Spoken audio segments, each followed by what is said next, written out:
നീ ഒട്ടും അമാന്തം വേണ്ട, അതിനങ്ങിട്ട് അമർത്തുക.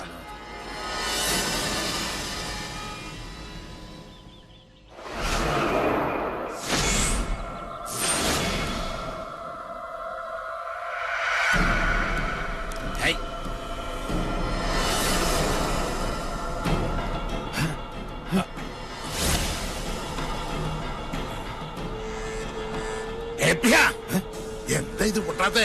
എന്താ എന്ത് പറ്റി നോക്കട്ടെ.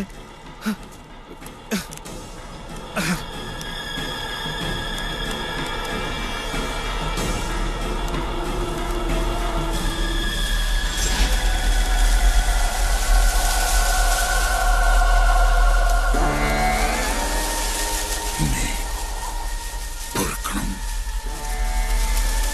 മക്കളുടെ മൂഢത മാർപ്പാക്കണം. അത് ലൂസ് കോണ്ടാക്ട് ആയിരിക്കും. ഒന്നും ഞെക്കി നോക്ക്. ഒരക്ഷരം വേണ്ടി പോരുത്. മണ്ട ഗണേശൻ, കണ്ണു തുറന്ന് നോക്ക്. അന്തരീക്ഷത്തിന്റെ മട്ടും ഭാവവും മാറുന്ന കാണുന്നില്ലേ? എന്തോ വരാൻ പോകുന്നെന്ന് എന്റെ മനസ്സ് പറയുന്നു. ശപസൂര്യ ശോഭയിൽ തെളിയുന്ന ദ്രോണ, നക്ഷത്ര കോടികൾ കഥിപനാം ദ്രോണ, ഉദയത്തിലോംകാര ശംഖമാം ദ്രോണ, ശരമാരിയാൽ ശിവനെ അർച്ചിച്ച ദ്രോണ.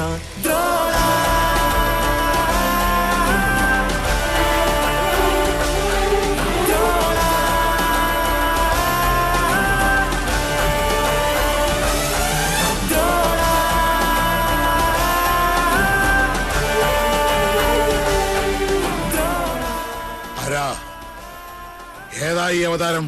10 അവതാരങ്ങളും ആണുങ്ങളായിരുന്നു.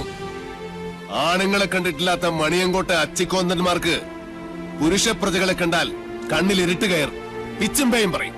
മാധവൻ, പട്ടാഴി മാധവൻ. ഇയാളെന്തിനാ ഇങ്ങോട്ട് വന്ന? അച്ഛനും മക്കളും വെച്ച പടക്കൊന്തേ പൊട്ടിയില്ലേ? രാവിലെ ഇല്ലത്തുനിന്ന് ഇറങ്ങുമ്പോ നെല്ലൂർമനെ കാറ്റത്ത് ധൂളിയാക്കി പറത്തിക്കളയാമെന്ന് വ്യാമോഹിച്ചു അല്ലേ? എനിക്ക് നെല്ലൂർമനെ ഇതുപോലെ കാണണമെന്ന് മോഹമുണ്ടെങ്കിൽ അത് തടയാൻ മാത്രം പോന്നവരല്ല മണിയങ്കോട്ട മണ്ണുണ്ണികൾ. മാധവൻ, പട്ടാഴി മാധവൻ, പട്ടാഴി മാധവൻ നമ്പൂതിരി. ഭഗവാന്റെ തിടമ്പ് പോലെ ചൈതന്യമുള്ള പട്ടാഴി മാധവൻ എന്തിനാ തിടുക്കപ്പെട്ടിപ്പ് ഇങ്ങോട്ട് വന്നത്? മന വാങ്ങാനോ അതോ കുഞ്ഞുണ്ണിയുടെ കൊലയറ കാണാൻ?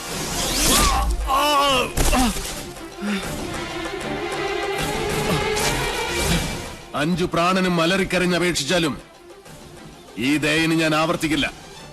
ഒരു ദിവസം അവസാനിപ്പിക്കും നിന്റെയൊക്കെ ധാർഷ്ട്യം ഞാൻ. പക്ഷേ അന്നും തീരില്ല എന്റെ വ്യസനം. അവനെ വിടുക. എന്താ വേണ്ടത് നിനക്ക്? എനിക്ക് വേണ്ടത് ഒന്നൊന്നായി ഞാൻ കൊണ്ടുപോകും. അതുവരെ കണ്ടുപോകരുതൊന്നിനെയും ഈ മുറ്റത്ത്. ഗുരുനാഥർ പറഞ്ഞ കേട്ടില്ലേ? ഇറങ്ങി പോവാ മുറ്റത്തുനിന്ന്. നീ ആരാടാ അത് പറയാൻ? നെല്ലൂർമനയുടെ ആധാരം തൊട്ടുപോകരുത് എന്റെ കുട്ടികളെ. അവരിൽ നിന്ന് കിട്ടിയതുപോലിരിക്കും. ജീവച്ഛവമായി കിടക്കാൻ എണ്ണപ്പാത്തികൾ ഇനിയുമുണ്ടല്ലോ മണിയങ്കോട്ട്.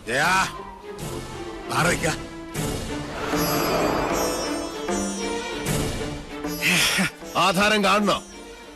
നല്ല ഒറിജിനൽ ആധാരം കൈവശമുള്ള അവകാശിയെ കാണുമ്പോൾ ഉള്ളുകാളിൽ താഴെ വീഴരുത് മണിയങ്കോട്ടുകാരനവര്. ഷാരടി മാമേ, ഒന്ന് കാട്ടിക്കൊടുക്ക്.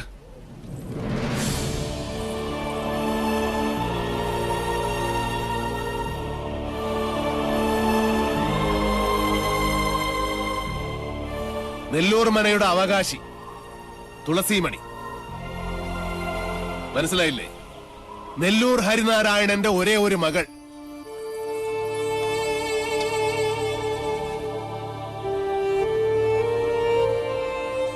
ഗുപ്തൻ ഓർമ്മയില്ലേ ആ ദിവസം?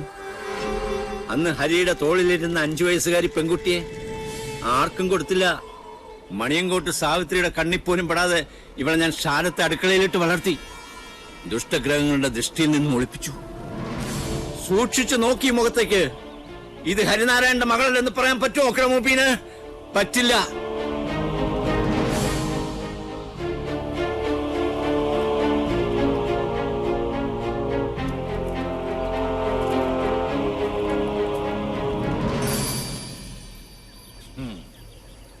പാവം ഈ ശാരൻ. 7 സമുദ്രങ്ങൾക്കപ്പുറം ഒളിപ്പിച്ചിട്ടും നീ രക്ഷപ്പെട്ടില്ലല്ലോ മോളെ. എത്ര ആവാഹിച്ചിട്ടും സാവിത്രി ഇറങ്ങി വരാത്തതിന്റെ രഹസ്യം ഇപ്പൊ മനസ്സിലായി. കാത്തിരിക്കുക അവള്. ചെല്ല്, വലതുകാല് വെച്ചങ്ങട് കയറുക. ഈ തുളസിക്കതിരും സാവിത്രി പറിച്ച് തലേ ചൂടും. അതിനു മുമ്പ് സാവിത്രിയെ ചുട്ട് ഭസ്മമാക്കി നിങ്ങളുടെ നെറ്റിയിൽ ചാർത്തിയിട്ടുണ്ടാവും മാധവൻ. പഞ്ചഭൂതങ്ങളും അഷ്ടദിക്കുകളും 5 സ്വരൂപത്തിൽ വാഴുന്ന ഈശ്വരൻ സാക്ഷി. ഇന്ന് തുടങ്ങും നിന്റെയൊക്കെ രാപ്പനി. പോ, ചെന്ന് രാശി വെച്ച് നോക്ക്. നിന്റെയൊക്കെ ലഗ്നത്തിലും ചന്ദ്രനിലും മൃത്യു നിറഞ്ഞു നിൽപ്പുണ്ടാവും. പോ, വന്ന വഴിക്ക് പോകാൻ. മക്കൾക്ക് അച്ഛൻ വഴികാട്ടി കൊടുക്ക.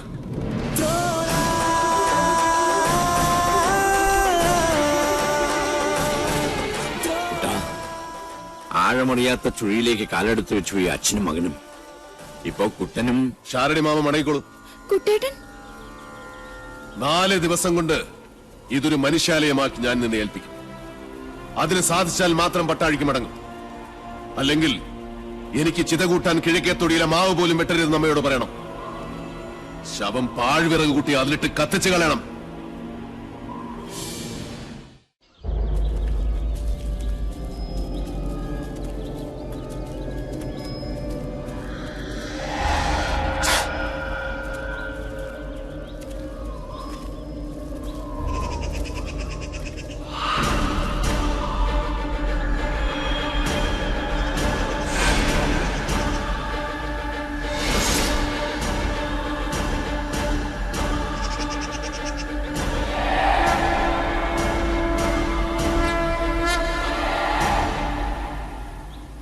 ബ്രാഹ്മണ ഭൂമിക്ക് ശുഭ്രനിറവും നെയ്യിന്റെ ഗന്ധവും ഉണ്ടാകും. ക്ഷത്രിയ ഭൂമി ചുവന്നതും ചോരയുടെ ഗന്ധമുള്ളതും. വൈശ്യഭൂമിക്ക് ക്ഷാരഗന്ധമുണ്ടാകും. കറുത്തതും ശ്മശാനത്തിന്റെ ഗന്ധം വമിക്കുന്നതുമായ ഭൂമി ശൂദ്രഭൂമി, പ്രേതഭൂമി. എന്റെ പഴനി മുരുക,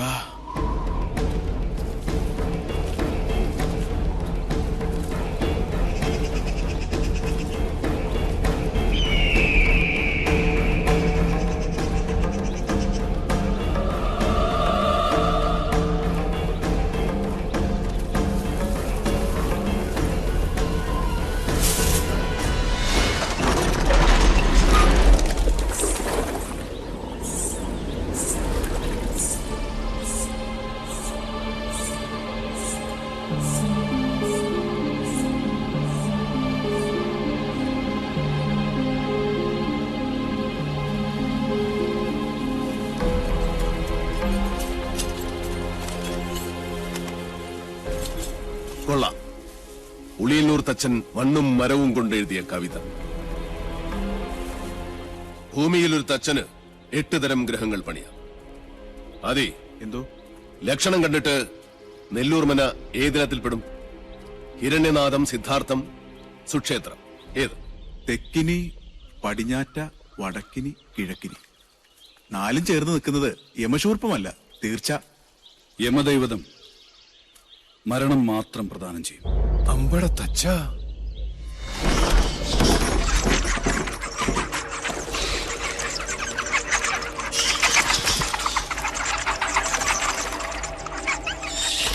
അതെ, ശരവണ, പഴനിയിൽ ആറാടിയ ഭസ്മവും പഞ്ചാമൃതം ഉണ്ട്.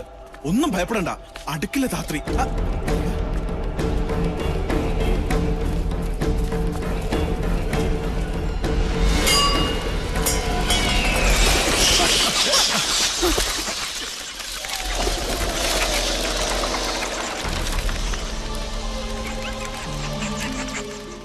തിരുത്തും. എഴുതിയവനെ കൊണ്ട് തന്നെ ഈ കവിത ഞാൻ തിരുത്തിക്കും. സന്ധ്യയ്ക്ക് മുമ്പേ ഉളിയന്നൂർ തച്ചന്റെ തന്നെ താവഴിയിൽ ഒരുത്തൻ ചെമ്പറയിലെത്തും.